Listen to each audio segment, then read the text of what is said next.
My name is Erin Moore, and I sit on the Business Council Board.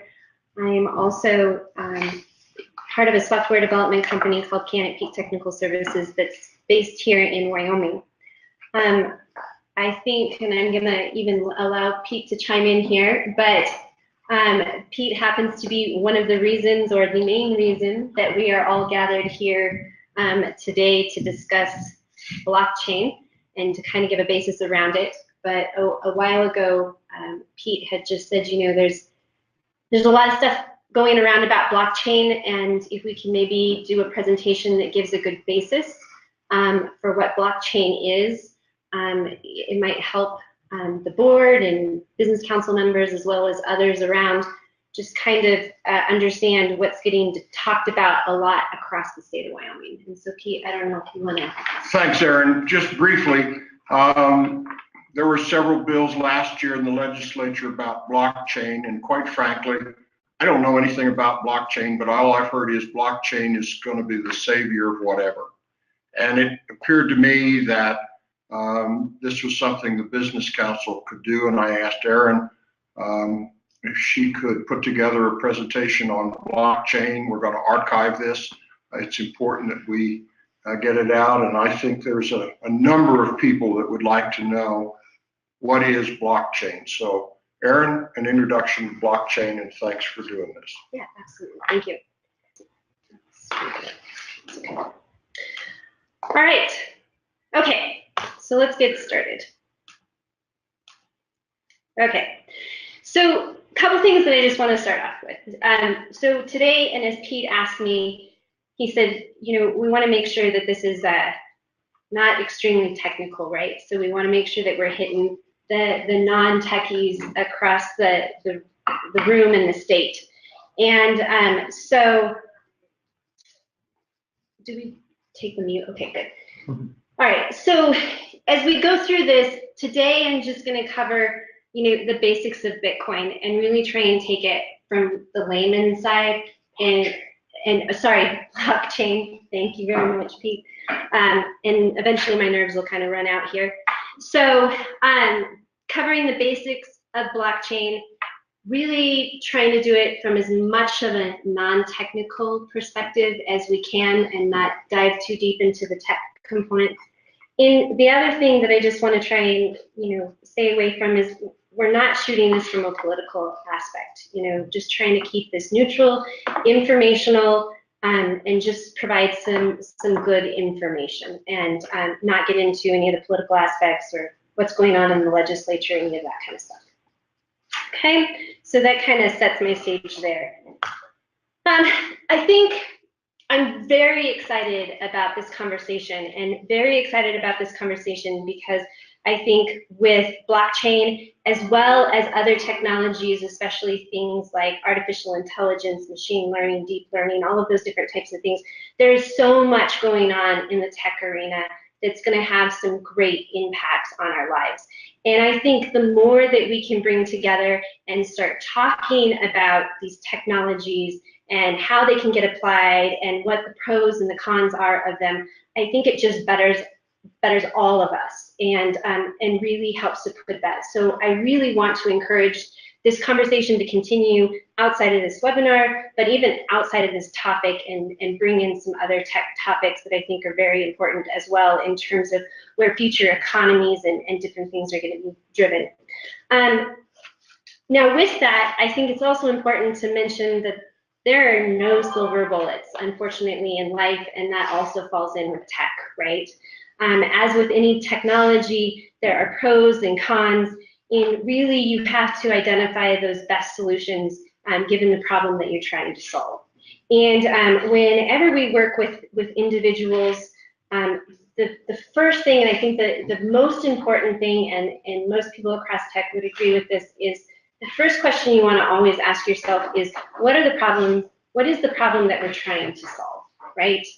And then once you've defined your problem, then you can start breaking it down into, okay, one, is this something that I can solve with technology? And if it is something that I can solve with technology, what's the best technology to solve the problem? And I just think that's important to keep at everybody's mind on the forefront as you go through any questions about any technology. Especially as you're looking internally into business and things like that and trying to really solve problems. Okay.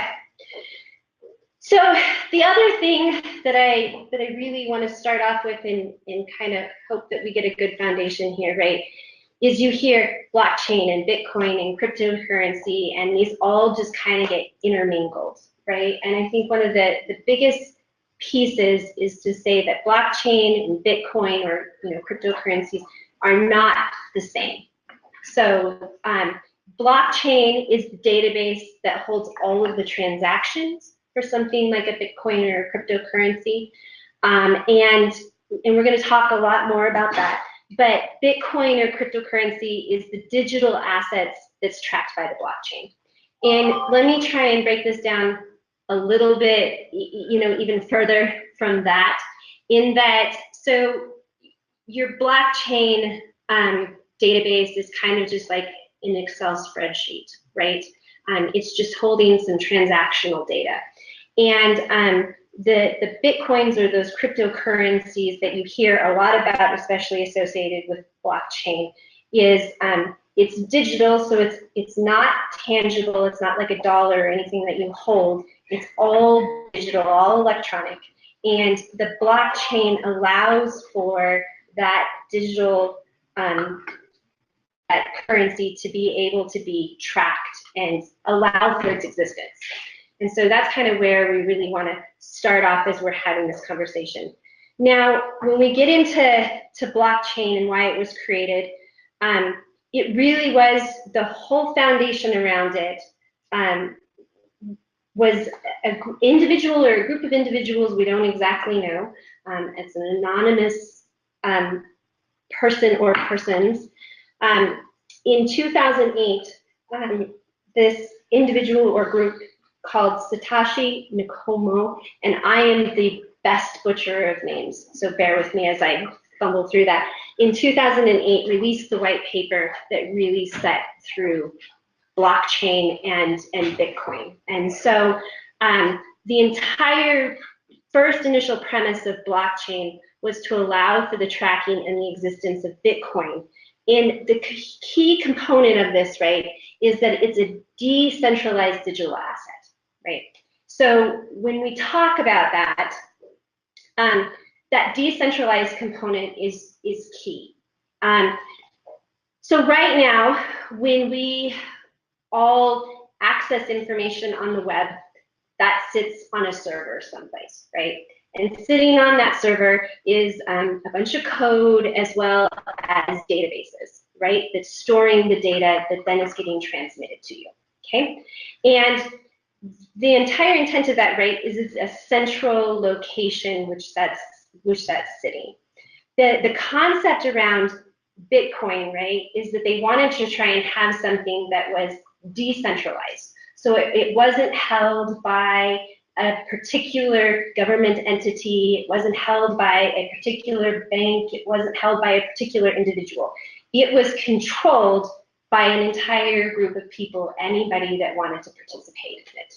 So the basis for blockchain is decentralization, so getting it off a single server and getting it out there so that we have a basis of record and can try and prevent fraud and hacking of it, and provide a mechanism that would allow Bitcoin, a currency, and I will agree that there's a lot of controversy over the currency or whatever it is, but bear with me as I kind of use that to keep things a little bit simple.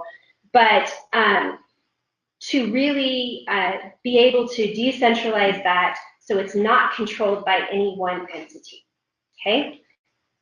But that it has security around it. And I know that's the whole complexity of it and the fun. Okay, so the blockchain, like I said, is that decentralized transactional database. So it is keeping records of every single transaction.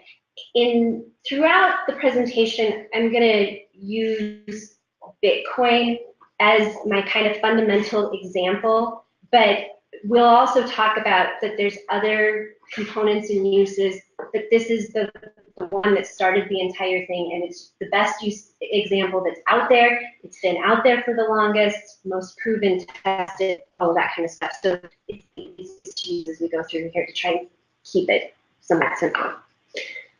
Okay, so transactional database, which means think of like an Excel spreadsheet, or if we want to try and take it even a level deeper, think about your checkbook register, okay? That's the entire premise around this, is to keep track of all of those transactions, okay? And maintain all of those transactions and maintain them so that they're immutable, which means they are unable to be changed and they are not able to be edited, right? Once they get on the blockchain itself, there's no changing it, okay?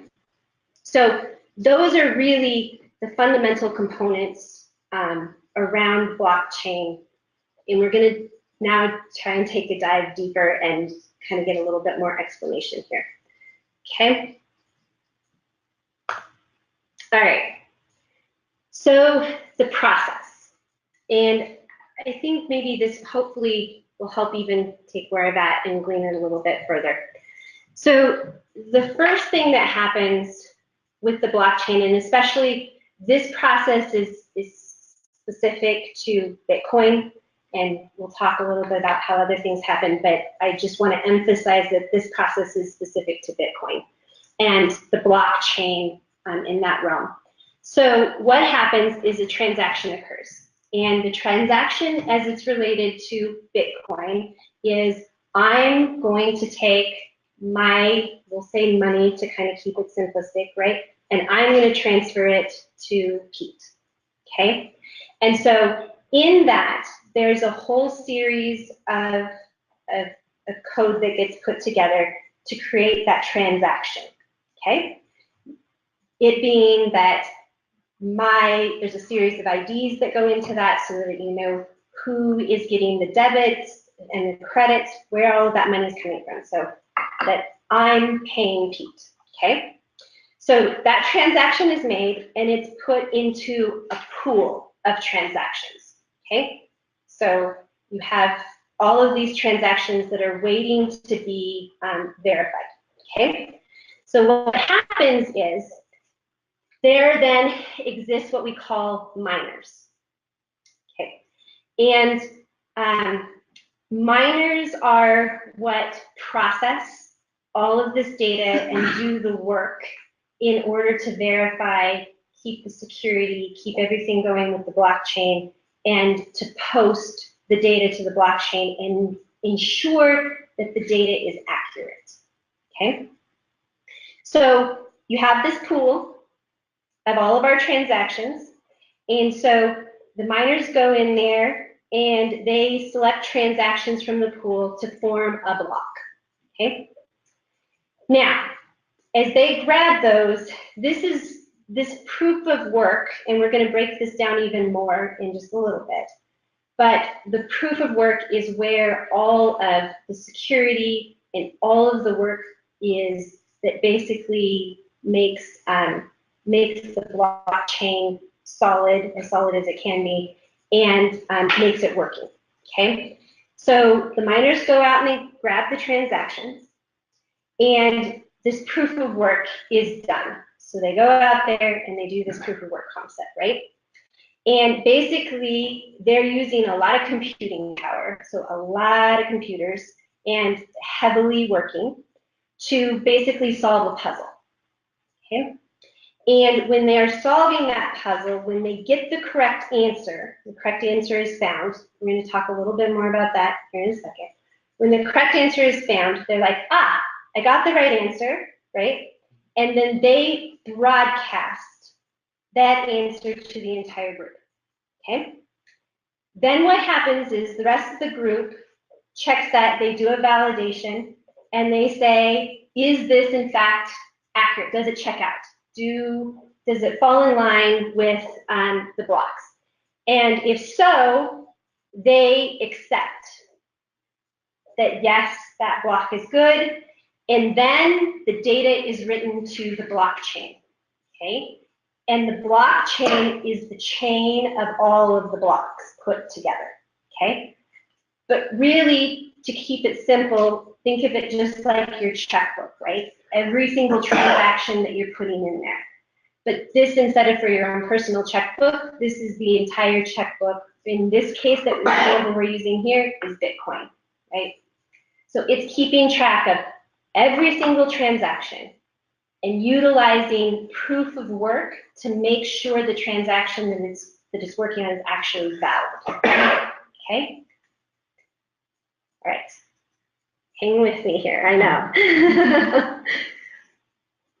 All right, so security is the huge piece of this, right? Because again, we're talking decentralization.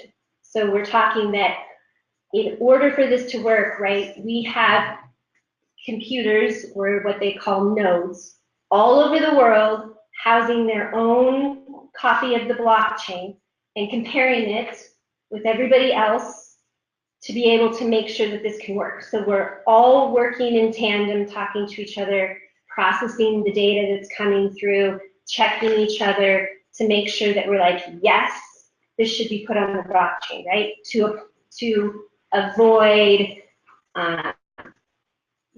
fraud and hacking and all of those other types of things that can happen, right?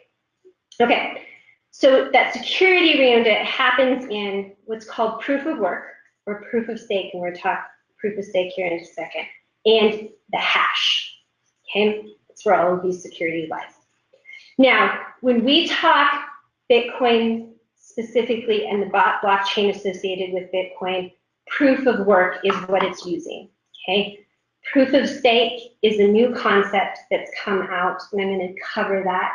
But when we talk blockchain, that's that proof of work, and that's the process again of determining if the transaction is a valid transaction and should be added to the chain. Okay. All right. So proof of work. You can basically think of this as solving mathematical equations. And it's the process, and this is going to be a little tongue twisty, right? It's the process of producing data that is hard to get, but easy to verify, okay? And we do that through the hash, and I'm going to talk about that here in just a second, right? So all of the nodes, all of the people that are housing the blockchain and processing with their computers, they perform proof of work, so these mathematical problems, right? And those mathematical problems then, when they get the correct answer, then they know, I have a block that needs to be put on the blockchain. How the incentivization of this blockchain, of the Bitcoin blockchain works, is that the first one that solves the problem, so everybody's out there solving problems at the same time, right? Pulling from the same transaction pool, everybody's solving these problems. The first one that solves the problem gets the incentive, which is, the incentive in this case is Bitcoin for being able to solve the problem, okay? So they get a certain allocation of Bitcoin when they solve a block problem and add that block to the chain, okay? So there's risk involved, right, at this stage in the game when it comes to Bitcoin, because you could be out there trying to solve problems, and you're not the first one, and so you don't get the incentive to be able to do it. But you're out there moving like everybody else is, okay? Now, on average, that proof of work concept and adding a block to the blockchain takes about 10 minutes. And for the Bitcoin blockchain, that is by design, okay? So there's things built into it that makes those mathematical problems get harder or easier based on how fast or slow everybody else is solving the blockchain. So it's constantly adjusting itself. Again, those security measures, right, to try and prevent hacking and other things from occurring. So it's constantly adjusting itself to be able to keep that in there. And that's so things can't slide in and prevent people from corrupting the blockchain, okay? How are we doing? Can I ask a question? Go ahead. I don't want to interrupt your flow, but I have a question. All of these processes are all happening automatically on computers, right? There's not a bunch of mathematicians out doing it themselves with brain power. It's computing power. All computing. It's computing power. So the miners are running servers in their basement somewhere, and they're just doing it. It's not that they're sitting at a desk trying to do all these computations. Yeah. So when Bitcoin first came out, people were running it on their home computers at home, right? And they were just processing, and they were mining Bitcoins and running all the transactions and that kind of stuff. Okay. But as it's grown and become more popular, you've gotten into mining computers that are very heavy in processing, right? And which are expensive, and at this point in time, very difficult to get. And also because of how much this is taken off, it is very expensive to operate those. And we're going to talk a little bit more about that. But yes, it's all of these computers working really hard to solve these problems and add information to the blockchain. Okay. All right. So I just want to touch briefly on proof of stake. So this is a newer concept that's been tossed out there. Ethereum, which I probably am butchering all of that too. I'm awesome at butchering names and titles and all that kind of stuff. So anyways, not too long ago, there was a 51% attack. I'm going to talk about 51% attack a little bit more here, right? And so there was conversation around, okay, is there a better way to do this whole proof of work thing, okay? And also along with that, because Bitcoin is so very intense in terms of electricity and computing power, there's also a conversation of like, how do we make it so that Joe Public can still do the processing for the blockchain on their computers, you know? So it's not so so economically heavy to be able to get into the business. So what's being floated right now, and this isn't actually out, it's supposed to come out potentially in 2019, is the concept of proof of stake. And proof of stake is to replace that proof of work. So where it's all those computers hashing through, it's not based on that mathematical puzzle, right? And so validators, anybody in there that's willing to go through that process of proving that a block should go on the blockchain and get labeled, they must own and support the cryptocurrency that they're verifying, or in the proof of the stake concept, right? And so what happens here is that where proof of work is like, how hard can your computer think and process and beat everybody else out? What proof of stake is it takes into account everybody that owns it, how much coins they own, or what they call coin age, which is how long you've owned coins, right? And so they go through and then they apply an algorithm to it that takes all of those factors into account, how many coins, the coin age, all that kind of stuff. And they randomly select who is going to validate the next block to be put on the blockchain, okay?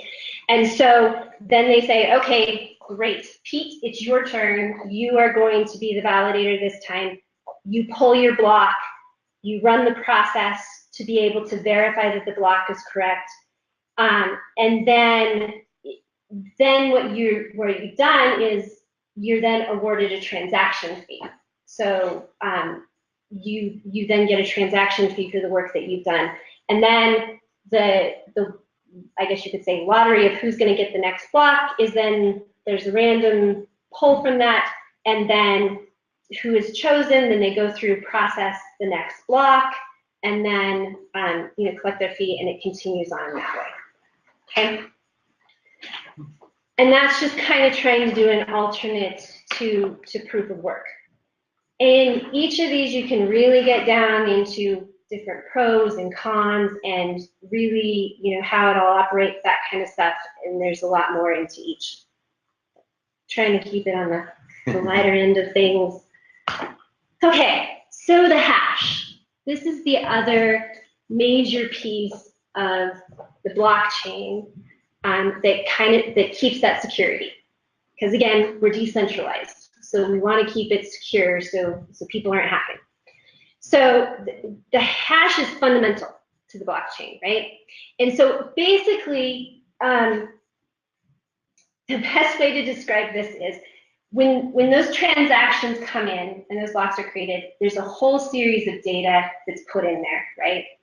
And so that data is then run through and is given hashes, okay? So you see that I have an input there. That's just an example. Now, where the hash comes into play and what's so important about the hash is this thing called based on collision free, right? So the concept that you never have two hashes that are identical, okay? And that is fundamental and important to the entire existence of the blockchain, okay? So this is just simple example. Obviously, this is not exactly what it looks like on the blockchain, but you have an input that this is a test, and you run it through a hash, and that's what the hash looks like at the end. Now, every single time you run those exact words in that exact way through the hash, you get the exact same hash, okay?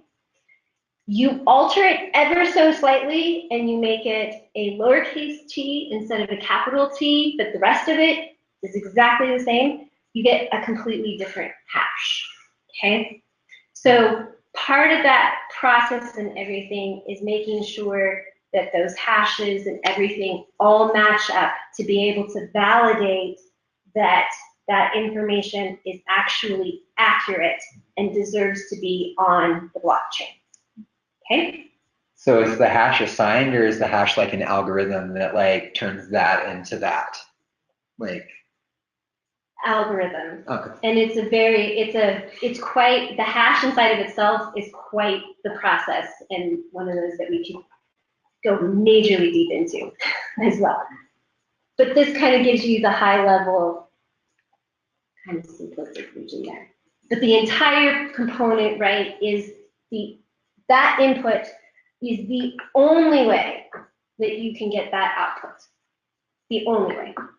And any small change to that, you take spaces out of there, you lowercase, uppercase, any minor change to that produces a different hash.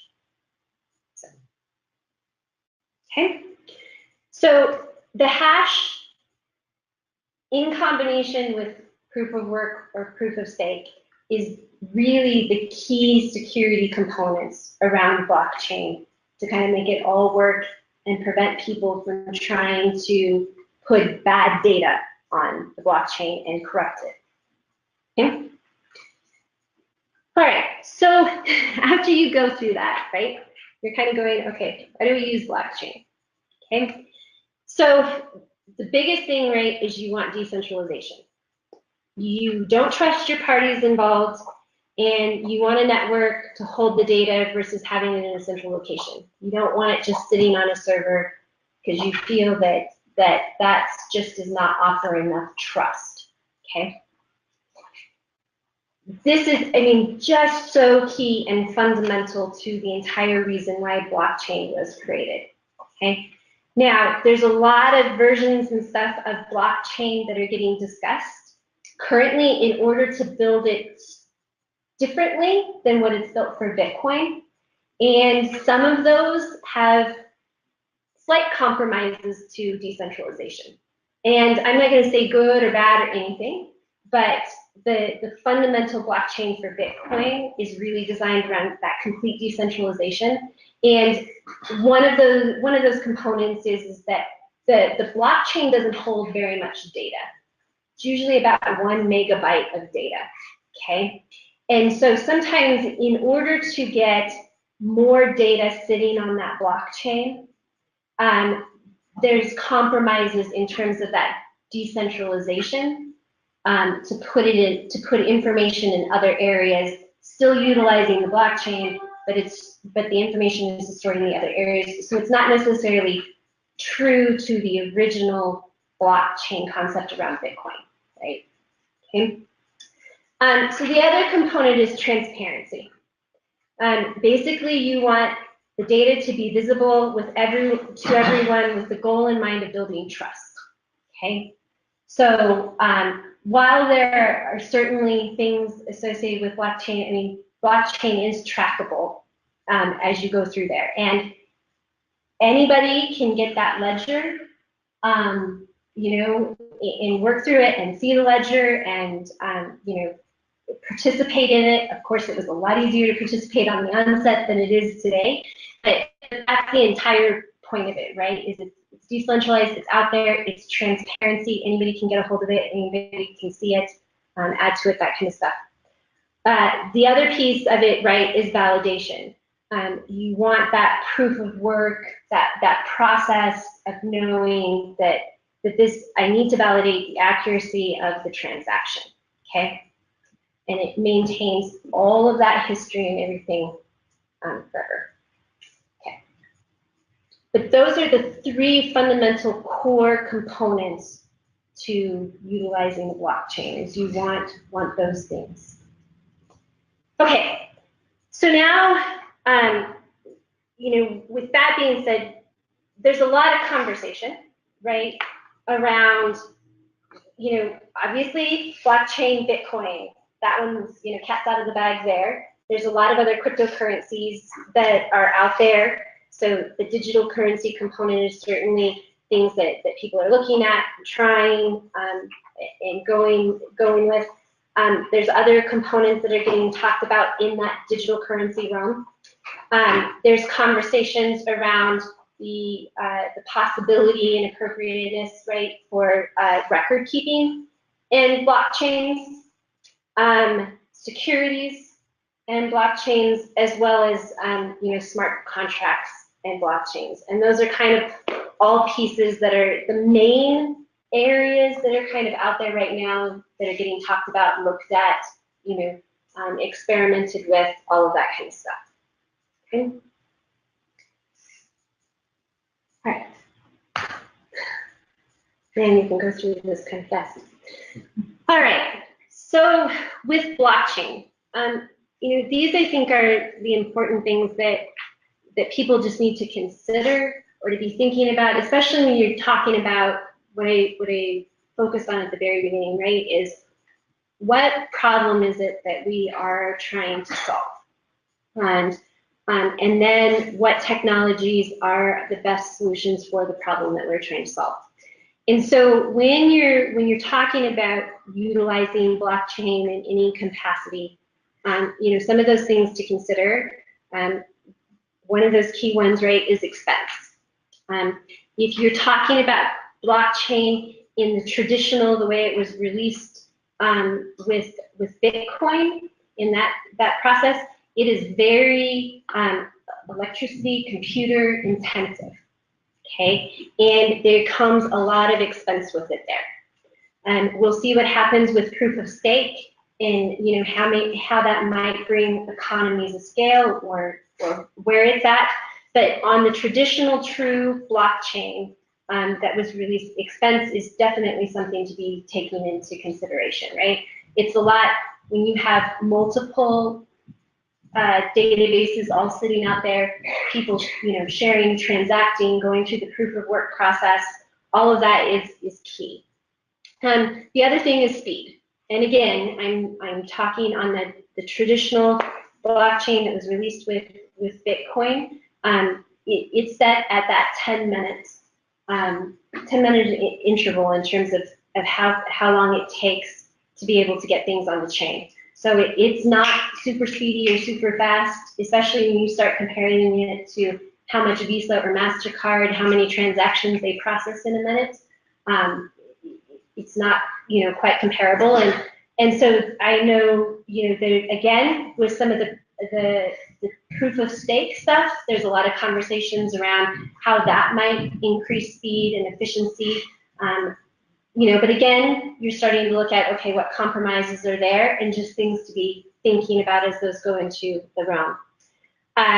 The other thing to can think about is that decentralized component, right? Publicly shared. It's out there. It's out there for people to be picking up. That's the entire intent of it, is to have it decentralized and have an entire group of people working to make sure that this thing maintains itself and is accurate and is out there for public consumption.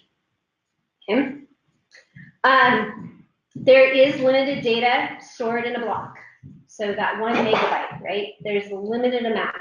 Now, you'll see with some of the stuff that's with Ethereum, they're doing, again, what you may consider, compromises or different ways of looking in terms of interacting with that blockchain, in which they may store some of the data off or be able to try and append some data to the chain, different things like that. But in that core that was released with Bitcoin, those pieces that have been working and are out there, limited data storage in a block is something that you need to be considering and thinking about when you're choosing this as a solution, right?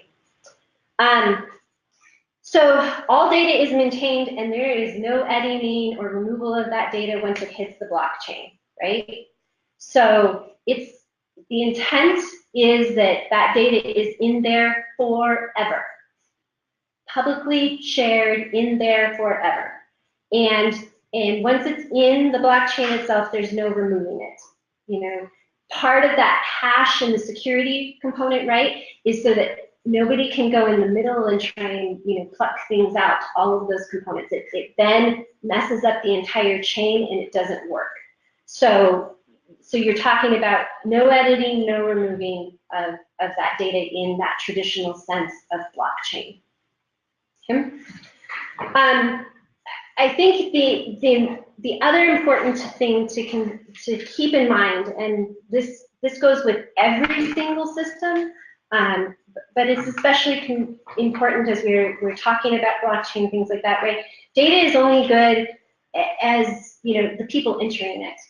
Okay, so when you're talking, especially like with Bitcoin and stuff, right? There's a finite. There's 21 million Bitcoins out there. It's a pretty tight container, right? That was released with the first blockchain. When you start talking about adding other aspects and potentially putting other data onto it, verification of produce and all that kind of stuff, there's certain things, right, that the blockchain can ensure in terms of accuracy. And then there's other things that the blockchain cannot ensure in terms of accuracy. So if I'm sitting someplace and let's just say we're trying to put spinach on the blockchain to track it, and so that if there's salmonella, it's all our favorite, right? Lately, I'm not sure if we should eat our lettuce or spinach or anything else.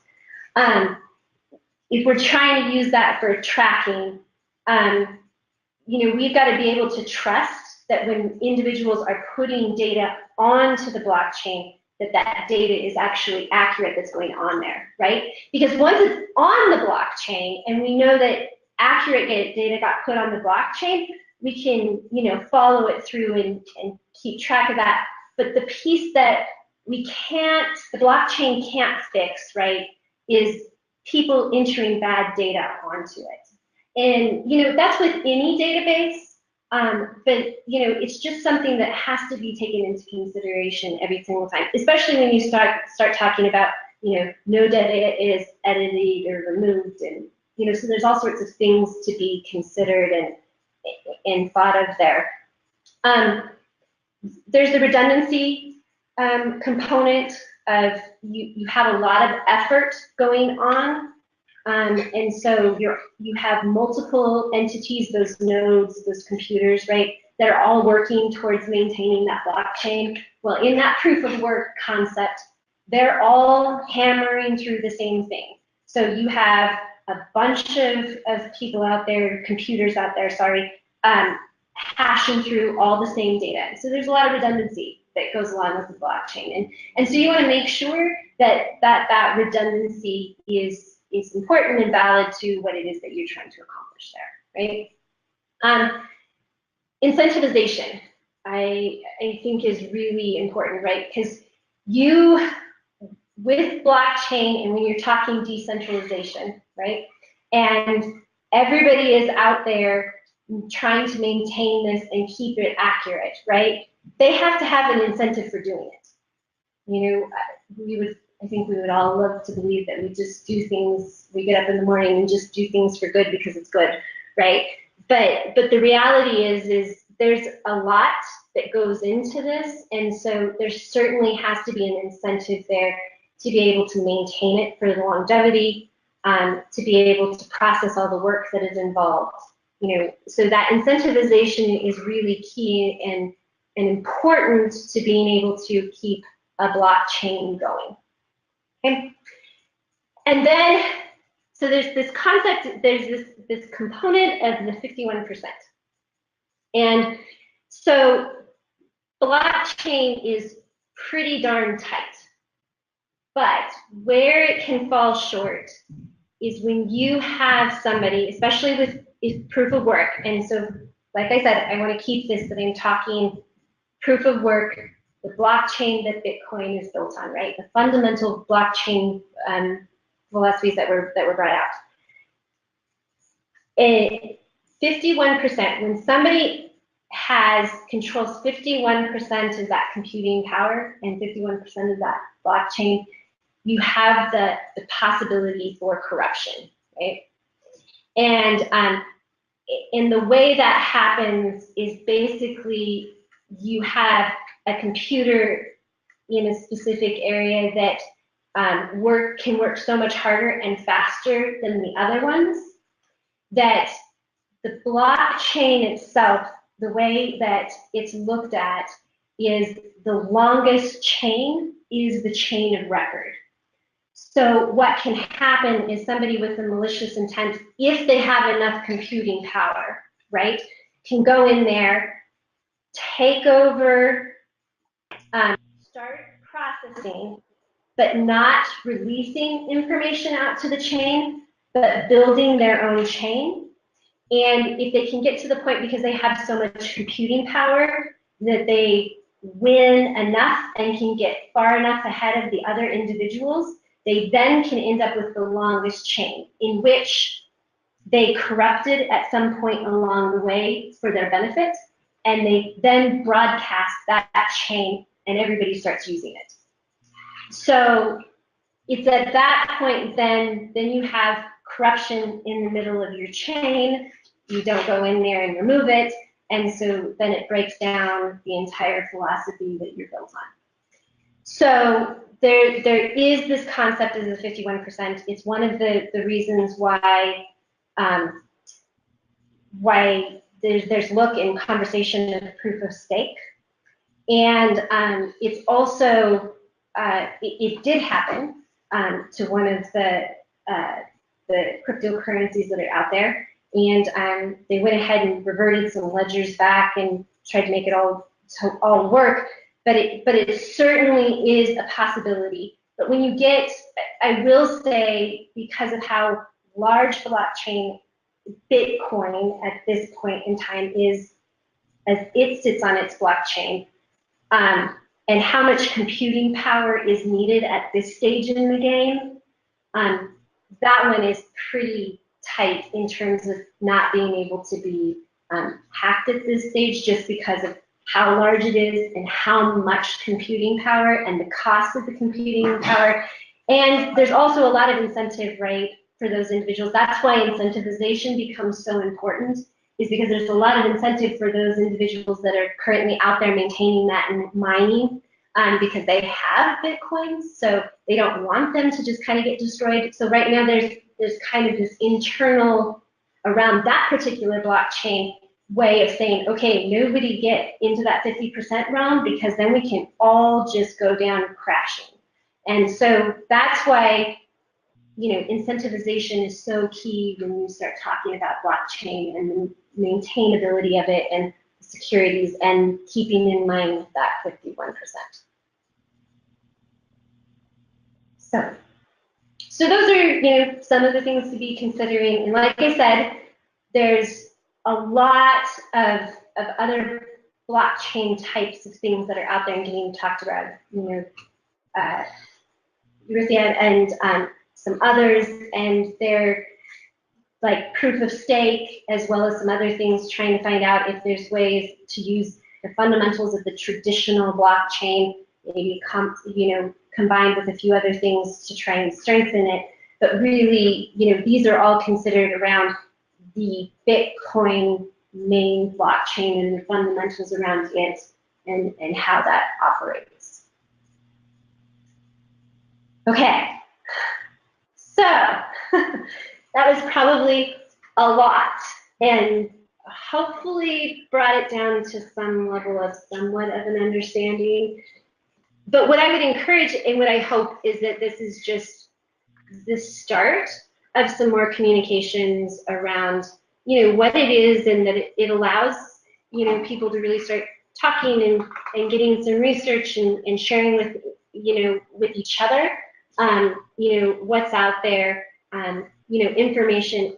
And again, I hope that starts triggering not only to the specific blockchain technology, but all sorts of other technologies that are coming down the pipe that have big impacts on our world, that we should be considering, how we handle those and what decisions do we need to be making and how will these impact the future of our economies and all that kind of stuff as well.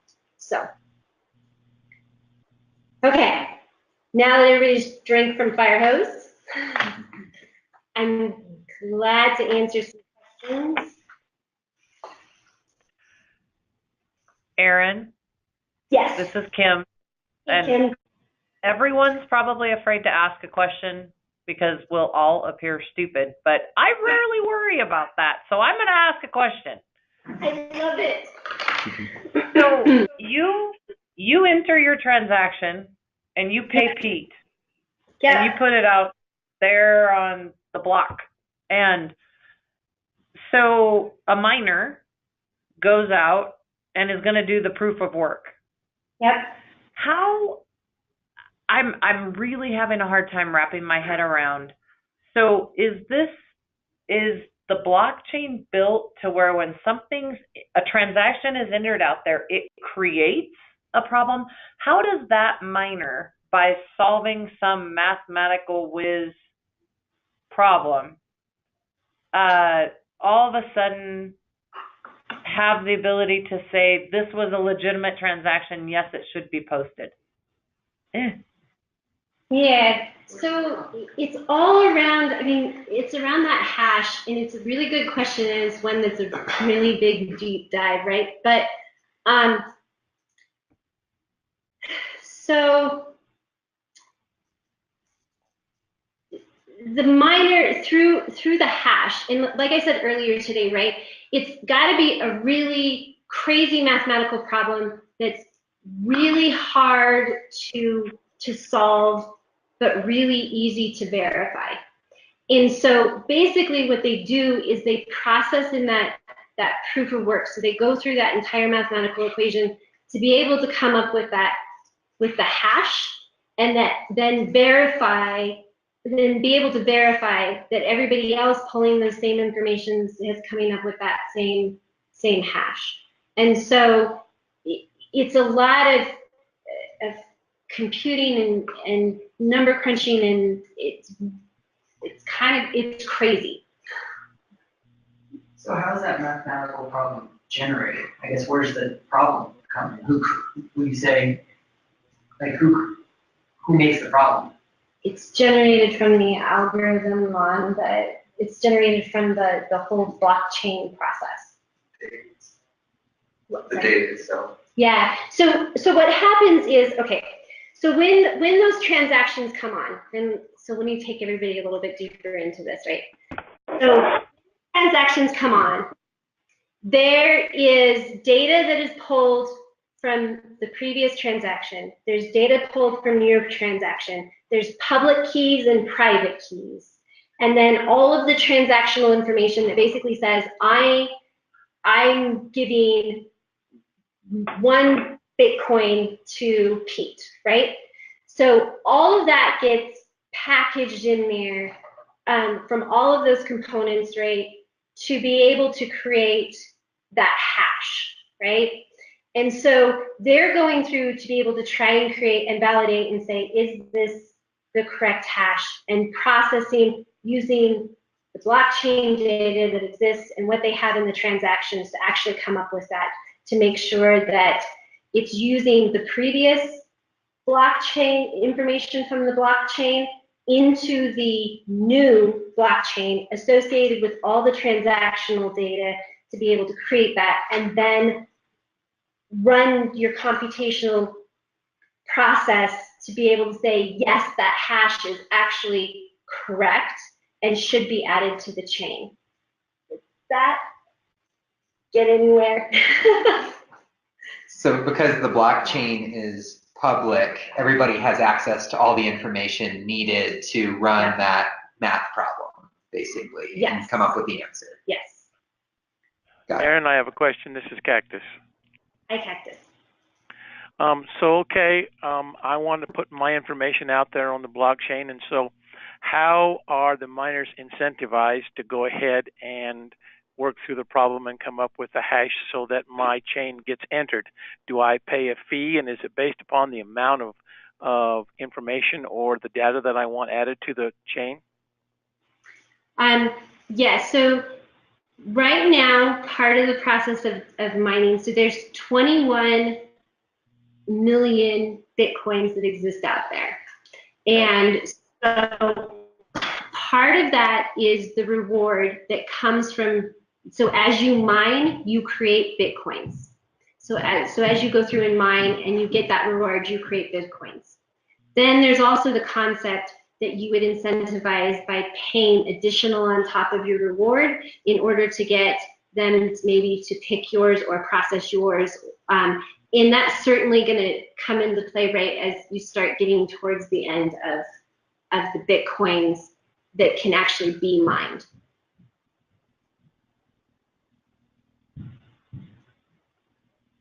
Does the first miner receive the incentive, or down the chain as people continue to verify the hash or whatever, does everyone get incentivized or just the first one? So whoever wins, so you pick your block, right? And you're going to hash through, you're going to work through that data.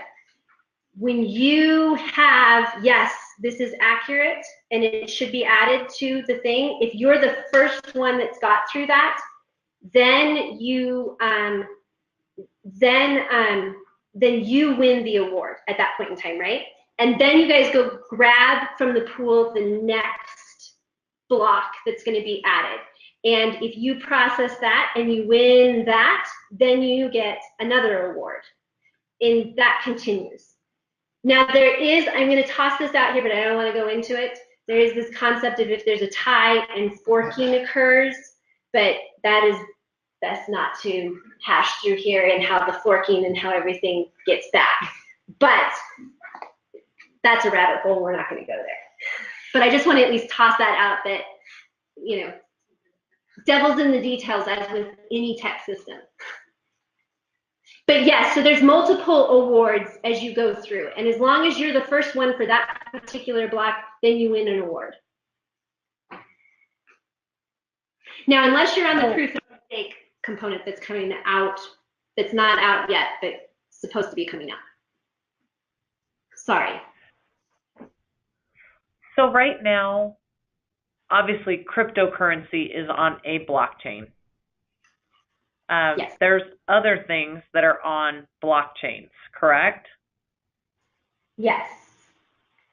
But they're not all on the same blockchain. Is that right? Right. Okay. So let's say this concept takes off. Yep. And we start using it. Let's say Secretary of State uses it for business entity filings, and title company, you know, banks use it for mortgage filings, and there's a ton of blockchain activity. Are each of these blockchains going to have to compete with each other to attract miners? I mean, obviously, I'm not smart enough to be a miner, so not everybody can sit down in their spare time and mine, or do they have the computing power? So do they have to compete? Or would they? Yes. And So when you think about blockchain, think of it, right, just as a database. So if you, in your company right now, you all have a system that you work off of, right, that has the database where all of your data is stored. So whether it's SQL or Oracle or NoSQL or, tons of other databases that are out there, this is just, it's like those in the basic concept of it, right? How it operates is very different. But so yes, you are correct. The more that this is out there, and if you're using the proof of work and that the traditional blockchain that exists out there right now in terms of that mechanism, yes, you're looking at competing and needing miners to solve your proof of work and to go through that entire process.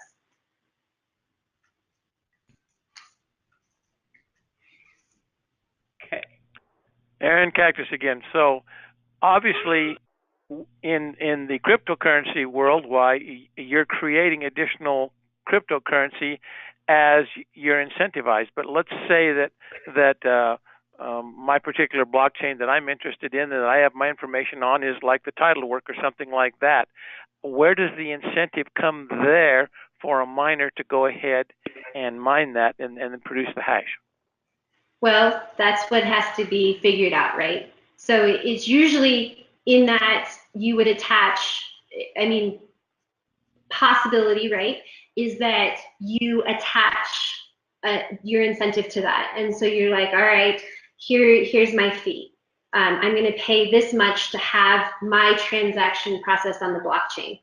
And then, of course, whoever's paying the highest then gets their stuff processed first, and so on and so forth. But yes, you would then, if it's not like a cryptocurrency thing, that's why you have to figure out, okay, what's that incentivization that we're paying everybody to play the game and to keep our blockchain going.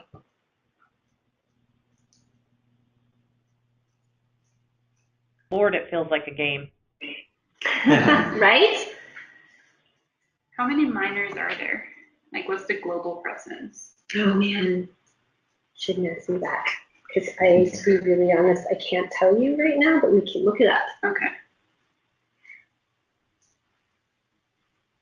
Is there one country? Will's on, I bet he knows. Right. Is there one country that has like the most? China. Okay. Like 81%. The last numbers that I look at, and this changes. Can change. But the last time I looked at it, it was like 81% of the miners were in China.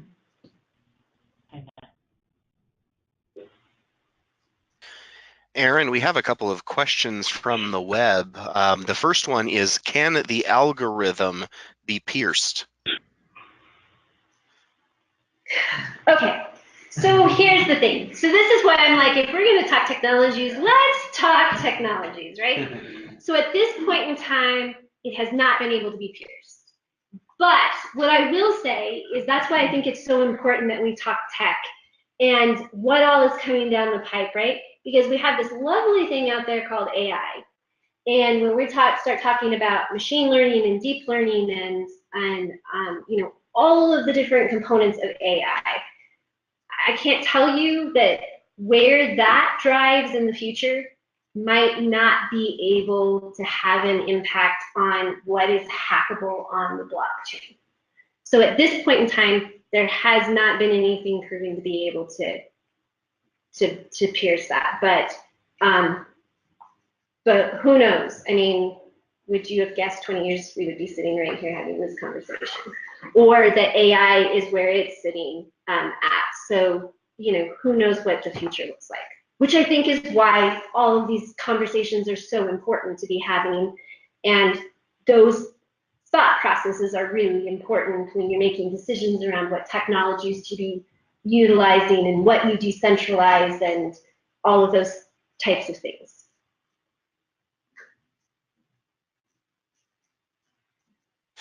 Another question from the web. Can the mathematical process of the blockchain be improved?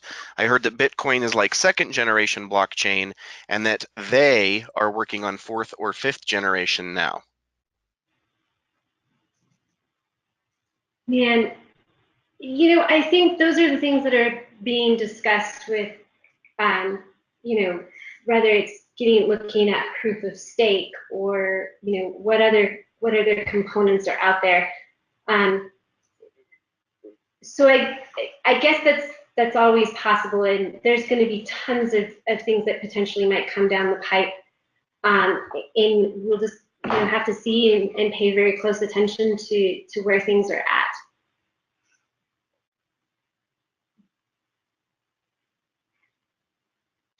Another web question: why should a records management professional care about blockchain?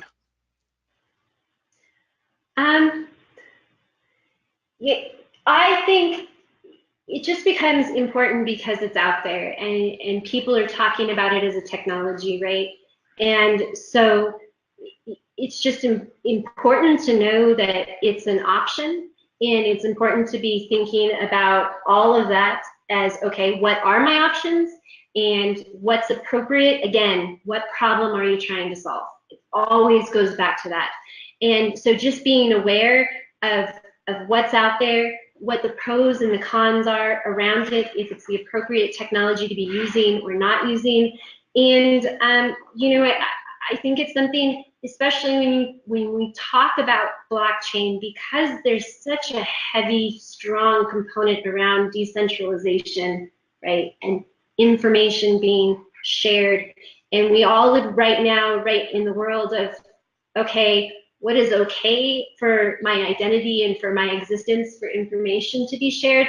I just think it's things, I don't want to sound, I don't want to be the naysayer. I'm not here to say do blockchain or don't do blockchain. I think it's an amazing piece of technology that is out there for us that is accessible.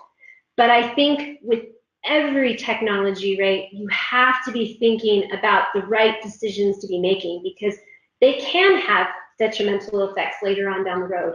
So it forces all of us to be really thoughtful about what is the problem we're trying to solve, what is the appropriate technology to solve that, and what are the potential risks and implications that might be happening later on down the future that we need to be really thoughtful of.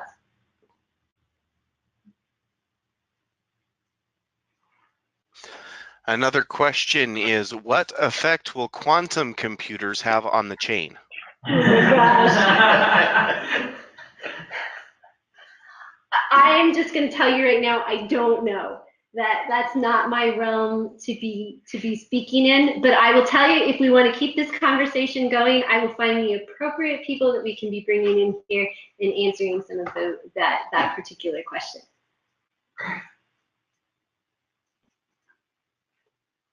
Another question: if the incentives are all paid in cryptocurrency, how is the cost of inflation controlled of that currency as more is created?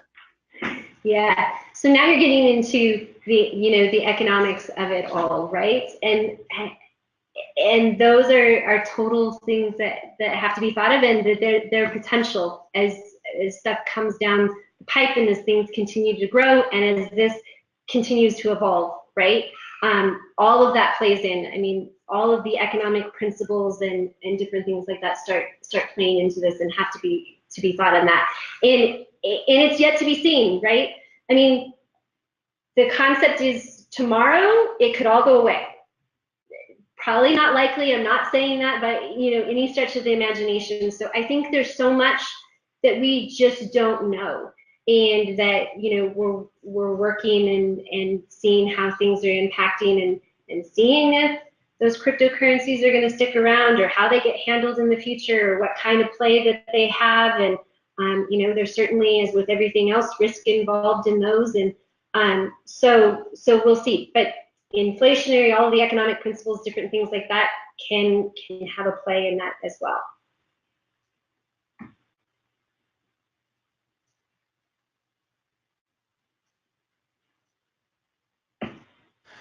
Another question: is there a potential application for a nonprofit organization to use blockchain to process donations or accept cryptocurrencies as donations?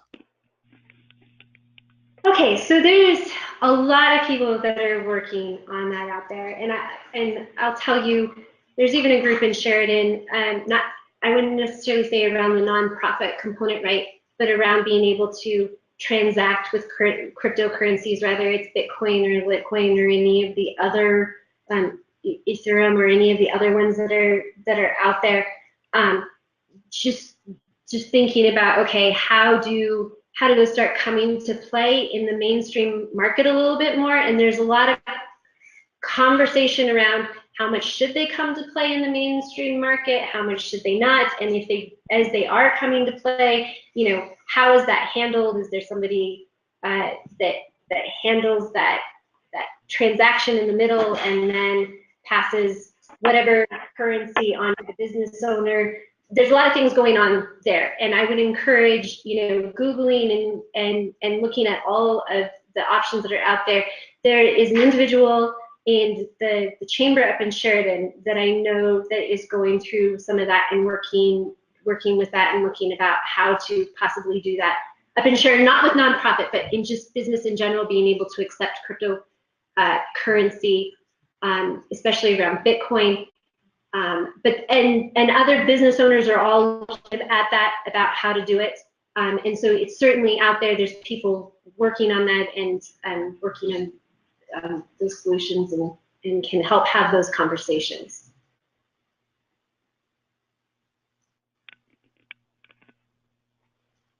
Another question, how does the cryptocurrency translate into monetary currency, or does it? Well, so as of right now, you can buy Bitcoins or the other cryptocurrencies that are out there, and you can sell those, and there's these things called wallets that are out there that kind of allow you to do that, and there's certainly there's certainly ways to be able to purchase and to basically exchange that value. So Erin, yes, that value can fluctuate, right? Yes, obviously. Yes, and it has. So, it has. That was the question I was going to ask you. It has fluctuated wildly, has it not? Yeah, it's been all through the gamut of really high, like, gosh, I'm gonna say I don't know the exact high point. Ty might know off the top of his head.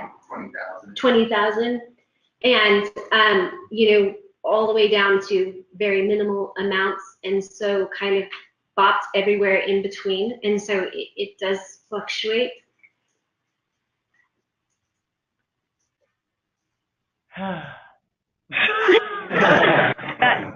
And that's just, of course, I'm a banker, so it's really hard. We have a tendency in the United States as a whole to try to protect against risk and insulate against risk, although blockchain itself is a product of wanting to insulate against a different kind of risk, a control risk. So it generated out of this risk of a small group having too much control, or the centralized concept. But it brings about its own risk that we have to consider of, so how much, if this were to become very, very widespreadly used to where you had an option, you can pay in either of these currencies, and lots of people are getting involved, but there becomes one huge fluctuation in that market, and all of a sudden the overall value of what someone was holding is crazy low compared to what they were holding the next day. That's a risk. Everybody takes it. You take it in the stock market every day. But Americans don't see money that way. They actually see money as something that shouldn't have that risk. I don't know. I think that's where I struggle the most. And that probably gets on the political discussion, and we don't want to go there. But that's where I struggle the most, is this is a completely market-driven, no controls version, which is what makes it great, but also makes it scary. Agreed. And I think a friend of mine, Will Cole, is also on the call, and the similar thing, and a lot of conversations around that, and the fluctuations and where the hope is in the long run, and that there's certainly a lot of risk involved, and it might all pan out for everybody, and it might not, and hopefully it does for all of those that are involved. But yes, absolutely. And I think that's what some of the important components, right, about having these conversations and being able to educate people and understanding what these impacts are, and understanding the benefits and what the risks are. And when you think, certainly there's that component of and we're getting heavily into Bitcoin and not on blockchain right now, but there's that component, right, that in America we don't see as many of those major fluctuations, but there's a lot of other countries around the world, right, who wake up some days and their entire life savings now is worth absolutely nothing. And so there's certainly, when you look at it, there's pros and cons and all sorts of risks and things that come into play. And I think the biggest thing, right, is being able to educate everybody around, okay, what exists out there and what are the risks involved, and hope that people then can make good decisions for themselves and where they want to be in the future, and that it all works out. But yes, there's absolutely that risk and things involved when you're talking about those cryptocurrencies. Well, and Erin, the difference is with Bitcoin, it's a currency, but it's not a currency backed by the United States government. Right, exactly. That's why I was just like, okay, we're going to say currency, but maybe for simplicity purposes, and that's its own political conversation, right? Right. But yeah, absolutely. Another question from the web, Erin. Why, as regular consumers, should we care about blockchain?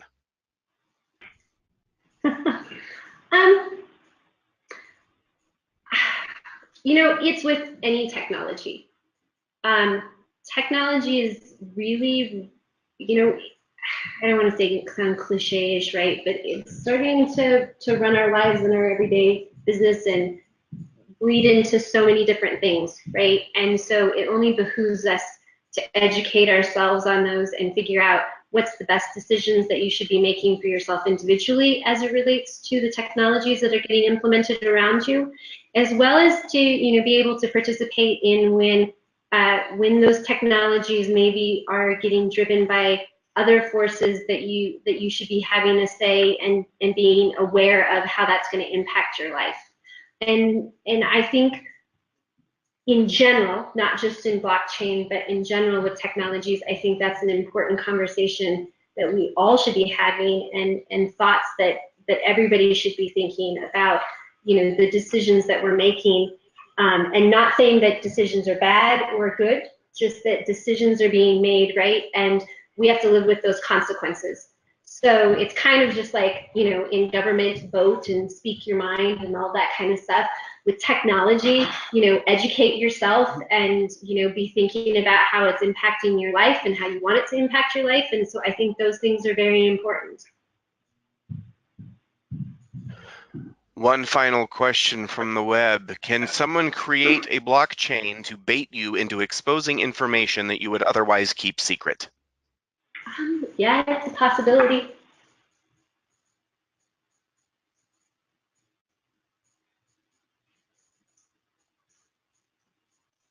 I have no further questions from the web, Ms. Moore. If there are any other questions from board or staff attending. Erin, I have one. Okay. And I apologize, I had to step up for a subcommittee call, but what I hear more and more in the state of Wyoming since I've been here about blockchain, and I don't know anything about it. Thank you for clarifying it's a database. I think that's the simplest way to think about it. I've never really had it that related to me. But as I'm sitting on these rural boards and the different councils that I sit on, they talk about blockchain in use in rural Wyoming for farmers or for cows or for different things. What do we need to know about that? I mean, I understand the Bitcoin thing because it's created its own universe out there. But what do we need to know about blockchain and rural Wyoming? Yeah, so I think, and the fundamental, exactly where we're going to start off in every single time, and I think this is the most important thing to bring back, right? What problem are we trying to solve? And I think that's where you start, is like, what problem are we trying to solve in rural America? And then you start going through, okay, does blockchain, having a blockchain as a database, solve that problem? And so then you start working through that systematically, like, okay, this is my problem, and this is what I'm trying to do with it, and this is how blockchain comes into play. And at the end of the day, does it solve my problem? And is that, and out of all of the possibilities that are out there for technology solutions for me, is this the best one, right, that ROIs, so that has a return on investment for me? Because at the end of the day, when we're talking business and everything else, that's the key component. Is this the most efficient, cost-effective way for me to solve my problem? Are there certain areas right now that blockchain is being focused on in the state of Wyoming, especially in the rural parts of Wyoming, that they're feeling this is the best technology? You know, what I will say from where I sit is I think there's a lot of conversation going on, and certainly I think that's great. And I'm not going to be able to say that it's X. Or yeah, it's X or Y, or yes, this is the solution. But I know there's conversations going on out there about, you know, how blockchain could be used. I think one of the most visible, Erin, is for age and source verification on cattle at this point, and going beyond just age and source verification, but actual birth verification, birthplace verification, and some things that are beyond what the basic age and source verification tags have been able to produce in the past. And so that gives the producers much more information. They're hoping in the end to be able to pass on to the end users of the product. And I think that's one of the most visible right now. Yeah. And that's the one I've heard a lot about. Cactus, this is Russ. That's the one I've heard a lot about, especially over on the east side of the state. And I guess what's the return on investment, right? Who's making money in that? Is that just we're doing it because it's the right thing to do to identify the cow to the plate, the egg to the plate, or are we doing it because there is a potential to generate income in the process of blockchain? I don't know. I think the potential there is obviously the consumer today. Many perceive that the consumer today, if they know the source of the meat, where it came from, where it was produced, in an environment, of course, in the state of Wyoming, where there's fresh air and all this wonderful outdoor, beautiful grass and stuff like that, and they can prove how it was fed and how it was medicated and stuff like that through the process, then there's definitely more value to that in the end. Right. Yeah, Cactus, this is Ron. Everybody's doing a great job with this, but you're right, you know, things we're looking at.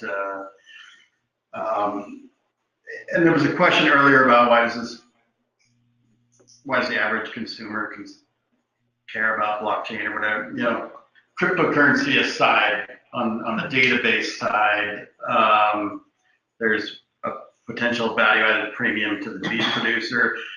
There could be changing consumer demands if you were a business person. For, let's go to the spinach example, there could be government health advantages with being able to quickly and easily find the source of the salmonella, which farm. There could be countries, if you're exporting, that demand this type of verification. So it could have a big impact in practices and rules, and also in value-added premiums for producers. So I could go on and on about it. It's all there, and Erin's right. It's something to keep track of and learn about. Well, if there are no further questions, on behalf of the staff and board of directors of the Wyoming Business Council, we thank everyone for attending. We will make a recording of the session available on wyomingbusiness.org and via our social media outlets in the coming days. Please like, share, and follow the WBC on Facebook, Instagram, Twitter, and LinkedIn. And with that, we'll wish everyone have a great day.